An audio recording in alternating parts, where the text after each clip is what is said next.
Ikawalong kabanata. Tungkol sa mga pagkain na inialay sa mga Diyos-Diyosan. Ngayon, tungkol naman sa mga pagkaing inialay sa mga Diyos-Diyosan, kung maaari ba natin itong kainin o hindi. Kahit marami na ang ating nalalaman, dapat nating tandaan na kung minsan ang kaalaman ay nagpapayabang sa tao. Mas mahalaga ang pagmamahalan, dahil ito'y nakapagpapatatag sa atin. Ang taong nag-aakala na marami na siyang alam ay kulang pa rin talaga sa kaalaman. Ngunit ang taong nagmamahal sa Diyos ay siyang kinikilala ng Diyos na Kanya. Kaya kung tungkol sa mga pagkaing inialay sa mga Diyos-Diyosan, alam natin na ang mga Diyos-Diyosan ito'y hindi totoong Diyos dahil iisa lamang ang Diyos. At kahit na sinasabi ng iba na may mga Diyos sa langit at sa lupa, at marami ang mga tinatawag na mga Diyos at mga Panginoon, para sa atin iisa lamang ang Diyos, ang ating Ama na lumikha ng lahat ng bagay at nabubuhay tayo para sa Kanya. At may iisang Panginoon lamang, si Hesukristo. Sa pamamagitan niya ay nilikha ang lahat ng bagay, at sa pamamagitan din niya ay nabubuhay tayo ngayon.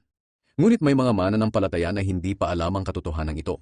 Ang iba sa kanila ay sumasamba noon sa mga Diyos-Diyosan, kaya hanggang ngayon, kapag kumakain sila ng mga pagkaing inialay sa mga Diyos-Diyosan, naiisip nila na parang kasama na sila sa pagsamba sa mga Diyos-Diyosan. At dahil sa kakaunti pa lang ang kaalaman nila, nagkakasala sila sa kanilang konsensya. Kung sa bagay, ang pagkain ay walang kinalaman sa ating kaugnayan sa Diyos. Walang mawawala sa ating kaugnayan sa Diyos kung hindi tayo kakain, at wala rin naman tayong mapapala kung kumain man tayo. Ngunit kahit na malaya kayong kumain ng kahit ano, mag-ingat kayo, dahil baka iyan ang maging dahilan ng pagkakasala ng mga taong mahihina pa sa kanilang pananampalataya. Halimbawa, may kapatid kang hindi pa nakakaunawa sa katotohanan ito, at ikaw na nakakaunawa ay nakita niyang kumakain sa templo ng mga Diyos-Diyosan. Hindi ba't mahihikayat din siyang kumain ng mga pagkaing inialay sa mga Diyos-Diyosan kahit na para sa kanya ay isa itong kasalanan?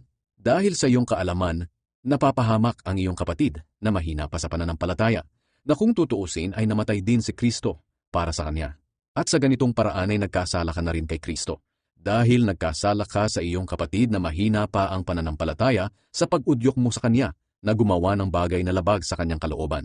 Kaya kung ang kinakain ko ay nagiging dahilan ng pagkakasala ng aking kapatid, hindi na lang ako kakain nito kailanman, para hindi magkasala ang aking kapatid.